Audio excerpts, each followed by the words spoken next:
Quando você sai às ruas de uma cidade do Nordeste, ou não precisa ser a capital, uma cidade de periferia, você percebe por que o Nordeste jaz na pobreza. Aí nós podemos lembrar que o homem perece por falta de conhecimento. Está escrito nas estrelas. Eu vou numa clínica no centro de Recife, mais especificamente ali na área do Derby, e sento ali na área de espera ou no salão de espera enquanto chega a minha vez para ser atendido, e por acaso fala-se de política, né? E aí não tem como evitar, eu tenho que dar o meu palpite, né? Ainda que de forma bem discreta, mas sempre dando ali a minha pontada da direita, né? O meu posicionamento, e percebo que começa-se a condenar na conversa ali a governadora Raquel Lira, né? Segundo eles, está prestando um desserviço para o povo pernambucano e por aí vai. Então, eu lembro que quando era o Paulo Câmara, a situação estava bem pior, e eu lembro isso para eles, né? Eu procuro conversar com eles, com alguns ali que estão, que, olha, com o governo Paulo Câmara, nós tínhamos juízes e desembargadores comprados, então qualquer funcionário público que colocasse o Estado na justiça perdia a causa, né? Isso acontecia com policiais e funcionários públicos de outros órgãos públicos, né? Eu lembro que com o Paulo Câmara foram instalados durante o período do lockdown, quem não lembra disso, radares, vários radares de 40 e 50 quilômetros ali na BR-101, isso em pleno lockdown, a fim de se arrecadar mais. Eu lembro e lembrei para as pessoas que ali estavam que em 2019, das 27 unidades do território, né, da nossa federação, ou seja, 26 estados mais o Distrito Federal, o estado que bateu recorde em arrecadação do Detran foi o estado de Pernambuco. Tudo isso com o governo Paulo Câmara do PSB. E aí a polêmica evoluiu, né? Política hoje é assim, você começa com a faísca e termina com uma explosão. E aí a atendente, que era da área de saúde, né, entrou também na conversa e começou a meter o pau no Bolsonaro. Começou a falar mal do nosso presidente Bolsonaro. E eu falei, olha, eu não sei por que isso é injustiça, o seu comentário. Eu disse, olha, por exemplo, o seu aumento, quem deu foi o Bolsonaro. Mas quem bloqueou o seu aumento foi o Luiz Roberto Barroso, indicado pelo Lula, o PT, que certamente foi o seu candidato. E ela não aceitou e começou a falar. Uma senhora de cerca de 78 anos, que já estava envolvida na conversa também. Aliás, a discussão começou através dela, que chegou na clínica reclamando de tudo e de todos. E ela falou assim para mim, olha, eu voto no Lula até morrer. 78 anos de idade. É muito triste, não é? É muito triste. Uma pessoa com 78 anos de idade que passou, não é, pelo praticamente governo militar, acompanhou todo esse momento de redemocratização do nosso país.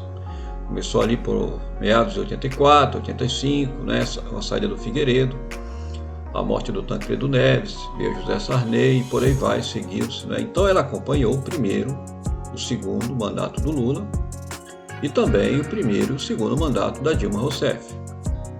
Então, assim, política é essencial, pessoal. Precisamos de política nas escolas. Mas não adianta inserir políticas nos parâmetros curriculares escolares se essa política ela for doutrinada, ela for parcial, com a carga ideológica que simplesmente forme pessoas com a tendência de esquerda ou de direita, né? Então deveria dar os princípios básicos ali da política, como funcionam os poderes, qual a competência de cada um dos agentes políticos, assim como das instituições, a fim de que esses cidadãos, sejam jovens, adultos ou idosos, procurem formar suas próprias ideias, né?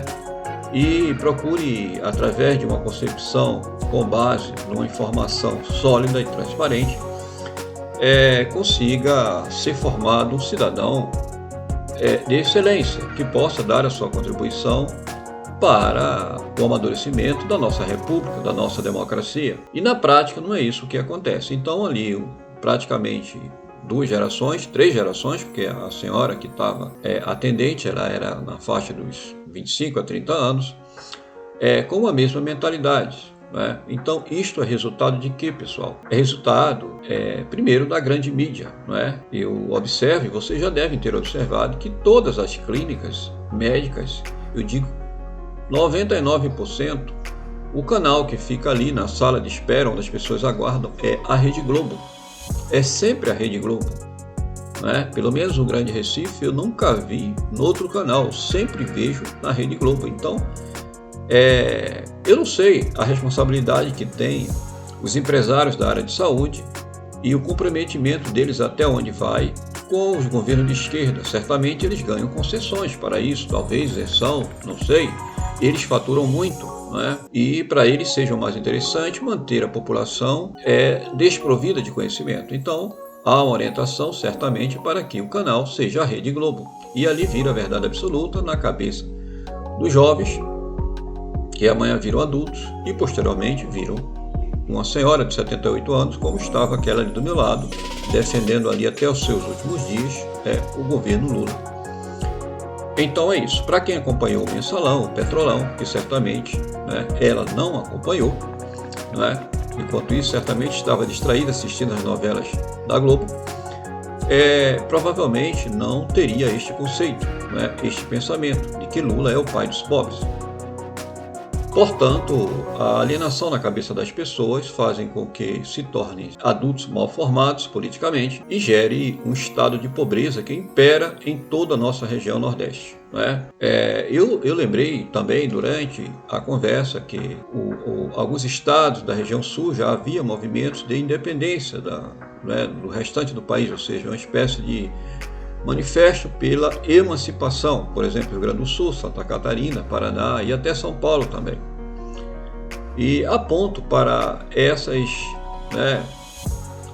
esses motivos que levam, porque eles se empenharam tanto para manter o governo que estava edificando o país, socialmente, economicamente, politicamente, mas não adiantava explicar, por exemplo, a transposição do Nordeste. Eu perguntei à senhora, olha, se o Lula foi tão bom assim para os pobres, em particular para o Nordeste, por que ele não concluiu o grande projeto dele, do PAC, que foi a transposição do São Francisco? E ela ficou sem resposta. Eu disse, olha, ele teve o primeiro mandato, o segundo mandato, a Dilma teve o primeiro mandato e parte do segundo mandato. E a transposição ela foi levando com a barriga, gastou milhões e milhões de dinheiro, uma obra superfaturada, e não concluíram a obra. E o Bolsonaro, em tão pouco tempo, ele concluiu e colocou em funcionamento. E depois o Lula voltou e a obra e a grande benfeitoria parou de funcionar. Eu lembrei também da refinaria Abreu Lima, que teve praticamente o valor de 3 vezes mais do primeiro orçamento que ela foi feita. E ainda não funciona na sua plenitude. Então não adianta você ficar apontando para as pessoas as evidências, porque realmente o cérebro das pessoas são cooptados e às vezes tem que falar numa linguagem popular, é como aquele corno da rua que todos das ruas apontam, não é a traição da sua quenga, mas ele continua amando e acreditando na sua fidelidade. É isso que a deformação imposta nas escolas, seja de primário, ensino médio, universidade, essa doutrina marxista-leninista, ela faz na cabeça das pessoas e alienam elas pelo resto de suas vidas. Então, poupe seus filhos de receberem essas cargas doutrinárias, converse com eles em casa e se você perceber que existe algum professor, algum orientador, instrutor que está enfiando uma carga ideológica na cabeça de seus filhos, cuidado, muita atenção, converse com eles, combata isso, mostre o contraditório, faça com que seu filho tenha um pensamento plural, faça com que ele use a sua capacidade cognitiva para refletir e para conferir a teoria com a realidade. Ou senão, nosso país continuará sendo como está. Precisamos ocupar espaço em todas as cadeiras da política, inclusive nos conselhos tutelares, que agora vai haver, no dia 11 de outubro, uma eleição. Então, são pessoas chaves em funções importantes que a partir seja da Câmara de Vereadores, seja do Conselho Tutelar, até o Congresso Nacional, essas pessoas estando no lugar certo poderão evitar o mal maior para a futura geração, e tirar a nossa geração futura dos males que nós passamos hoje.